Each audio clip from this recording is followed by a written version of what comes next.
এটা এক নতুন মন্দারমণি। আগের মন্দারমণির সঙ্গে এটা অনেকটাই তফাৎ। আমরা গিয়ে পৌঁছালাম তখন প্রায় 10টা। অন্ধকার জায়গা দিয়ে আমাদের রিসর্টটা বুক হয়েছিল। একেবারে অন্ধকার। আমরা ভাবতে পারিনি যে কী করে যাবো, এই কাদা জল, বাইরে মুষলধারে বৃষ্টি হচ্ছিল, সেই জল কাদার মধ্যে দিয়ে আমরা দিগন্ত রিসর্টে পৌঁছালাম। পৌঁছানোর পর আমাদের চোখ ধাঁধা ভরা। এত সুন্দর একটা রিসর্ট, আমরা ভাবতে পারিনি যে রিসর্টটা এতটা সুন্দর হবে। পুরো রিসর্টটাই আমাদের জন্য বুক ছিল। প্রায় আমরা 70-80 জন গেছিলাম।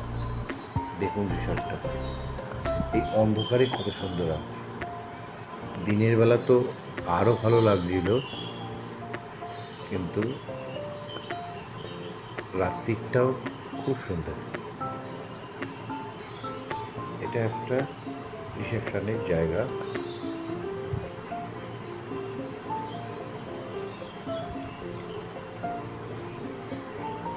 এটা খাওয়া দাওয়ার জায়গা। বিশাল বড় জায়গা খাওয়া দাওয়া, একসঙ্গে 50 জন খেতে পারবে।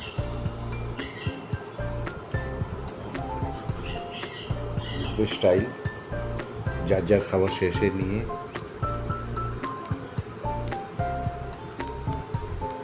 এবার আমরা রিসর্টটায় ঘুরে দেখছি একটু।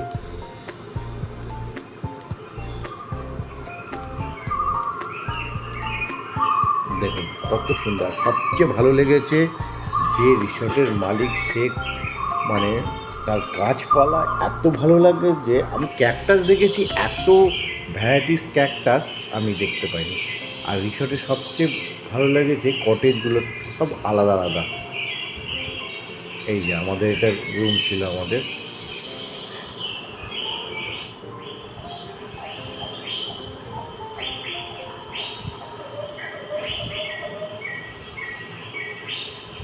একটা সিঙ্গেল বেড, একটা ডবল বেড, এসি, সব কটা রুমেই এসি আছে। ভাড়া এটা বলছিল 2400 টাকা এসির ভাড়া। সঙ্গে শুধু ব্রেকফাস্টটা পাওয়া যায়, আর বাকি সবই আপনাকে কিনে খেতে হবে। পরিষ্কার পরিচ্ছন্ন। এই যে গাছ, আর একটা পুকুর আছে। সকালবেলা দেখছিলাম ওর মধ্যে অনেক রাজহাঁস, পাতিহাঁস, সব হাঁস চলাফেরা করছিল। এই গাছগুলো দেখে এত অ্যাটিনা, আমি দেখে অবাক হয়ে গেছি। এত অ্যাটিনা করে রেখেছে। আর অ্যাটিনার ফুলগুলো যখন হয়, আপনারা তো দেখতেই পেয়েছেন ফুলগুলো কত সুন্দর হয়। এই যে পরপর পরপর কটেজগুলো রয়েছে, পরপর।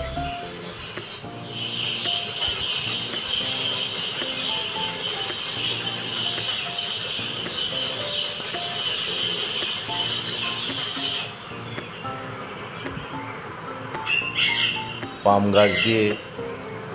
আর এখানটা, এই বিল্ডিংটা আগে ছিল পুরনো বিল্ডিং, আর এই পাশের যে কটেজ সিঙ্গেল সিঙ্গেল করে করেছে, আমার এই বিল্ডিংটা থেকে আমার কটেজগুলোই বেশি ভালো লেগেছে। এই যে এই বিল্ডিংটাও খুবই সুন্দর, পুরনো বিল্ডিং। এটা আগে ছিল। এটা আমি শুনলাম প্রায় 2.5 বিঘা জমির ওপর রয়েছে। আগে মন্দারমণিতে আমি যখন প্রথম গেছিলাম মন্দারমণি, তখন সমুদ্রের ধার দিয়ে গাড়িগুলো যেত। তখন এর সৌন্দর্যটা আরও ভালো ছিল। সমুদ্রের ধার দিয়ে গেলে প্রত্যেক কটা কটেজটা, কোন কটেজটা আপনি থাকবেন সেটা বোঝা যেত যে এই কটেজটা থাকলে আপনার ভালো লাগবে। কিন্তু এখন সেটা বোঝার উপায় নেই। পেছন দিক দিয়ে গলি ভলি দিয়ে ঢোকাতে হবে।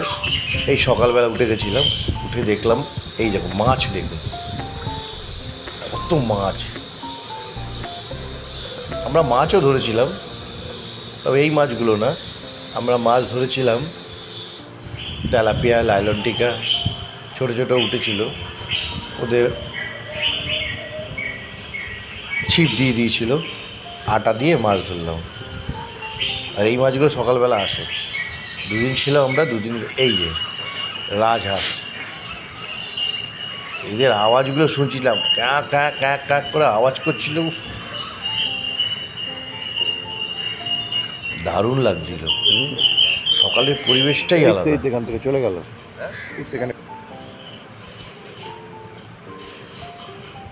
আমরা এখানে নেমেছিলাম, জলে স্নানও করেছিলাম।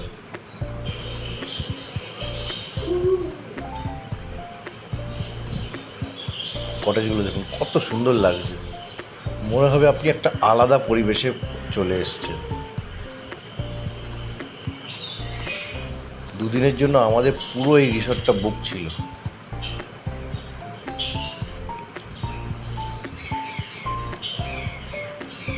এই যে অ্যাটিনার এই ক্যাকটাসগুলো দেখে আমি প্রেমে পড়ে গেছি। এত ক্যাকটাস, অ্যাটিনার যখন ফুলগুলো হবে কিন্তু দারুণ লাগে।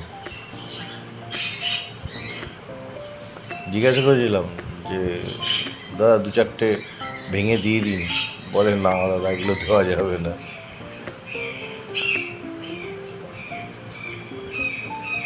দেখুন কত রকমের ক্যাকটাস।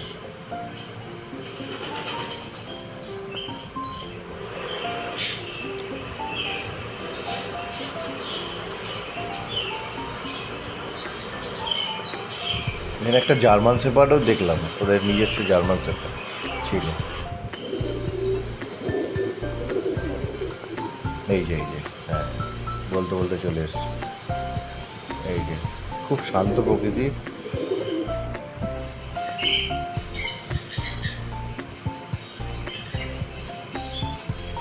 নিয়ে ঘরে ঢুকে গেল।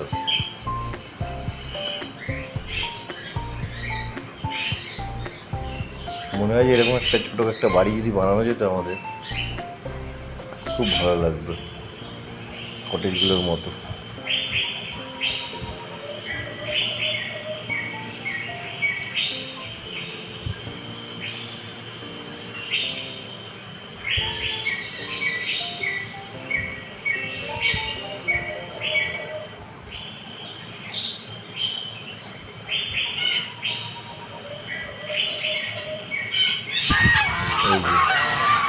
এই আওয়াজগুলো শুনলেই ভালো লাগে। আমি এমনিও পশু পাখি আমার খুবই ভালো লাগে, বিড়াল কুকুর আমার তো খুবই ফেভারিট। ঘোড়া খেতে চলেছে, তার পিছনে একটা কুকুর। এই একজন শুটিংও চলছিল, মানে রিলস যারা বানায় তাদের। এই যে দেখুন রিলস বানাচ্ছে।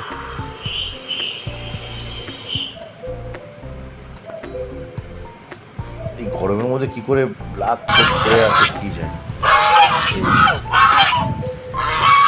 দেখলেই পালায়। আর আওয়াজ করতে করতে কি আওয়াজ করে, আওয়াজ, এই আওয়াজটা কিন্তু খুবই ভালো লাগে।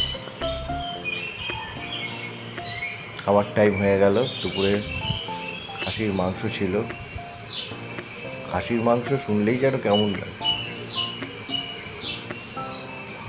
একদিন মুরগির মাংস, একদিন খাসির মাংস, একদিন মাছ, এই আলু বোখরা না কি করেছিল একটা আলু একটা দিয়ে বড়া টাইপের করেছিল, ডাল, তরকারি, মাংস,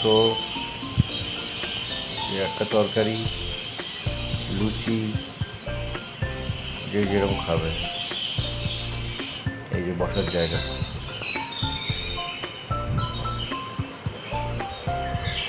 খাওয়া দাওয়া হয়ে গেল, সন্ধ্যা হয়ে গেছে। সন্ধ্যাবেলা আবার বেরিয়েছিলাম।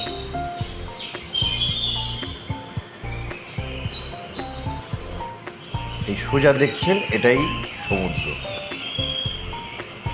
দীঘার সমুদ্রের মতো কোনো বোল্ডার নেই।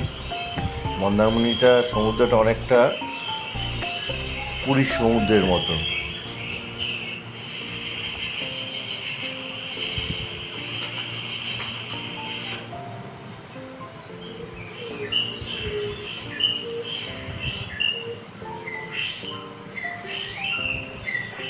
সকালে সমুদ্রে স্নান করেছিলাম, তখন আমার মোবাইলটা নিয়ে যেতে পারিনি।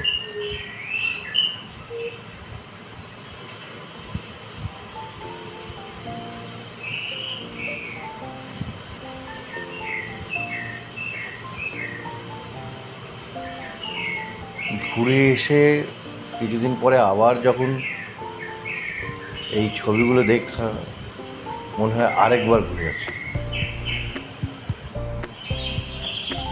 মন্দারমণি, দীঘা, পুরী এগুলো 1-2 দিন একদম পারফেক্ট, তাহলে আবার যাওয়ার ইচ্ছাটা থাকে।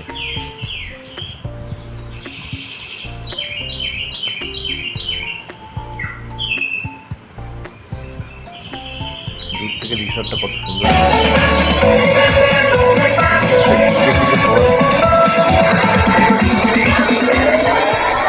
খাবার দাবার পাবে এখানে।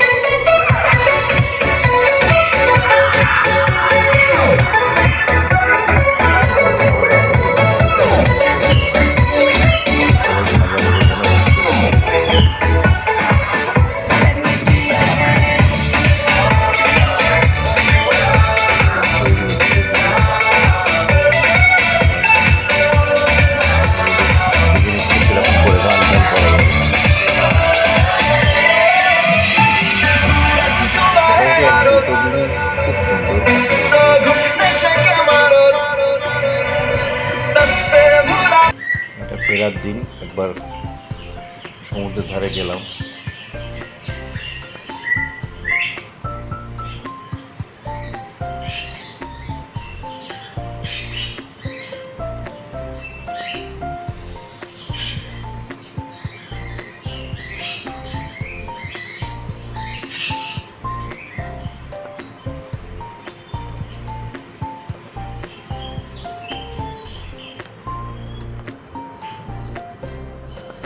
অনেক দূরে, সমুদ্রটা কিন্তু অনেক দূরে, হেঁটে হেঁটে যেতে লাগে। দীঘার মতো না যে হোটেলের সামনেই বোল্ডার দিয়ে চলে এসছে, এই জন্য লোকে মন্দারমণিটাই বেশি প্রেফার করে। ফিরে যাচ্ছি আমরা এসি বাসে এসেছিলাম, এখন ফিরে যাচ্ছি। যাতায়াতটা দেখালাম না, কারণ তাহলে ভিডিওটা অনেক বড় হয়ে যেত। কী করে যেতে হবে, কী করে আসতে হবে, দীঘা মন্দারমণি সবাই জানে। আমরা ছিলাম দিগন্ত রিসর্টে। রিসর্টটা খুবই সুন্দর, ভাড়া 2400 টাকা। সঙ্গে থাকার জন্য অসংখ্য ধন্যবাদ। ভালো লাগলে ভিডিওটা সাবস্ক্রাইব করবেন, শেয়ার করবেন। আবার ধন্যবাদ।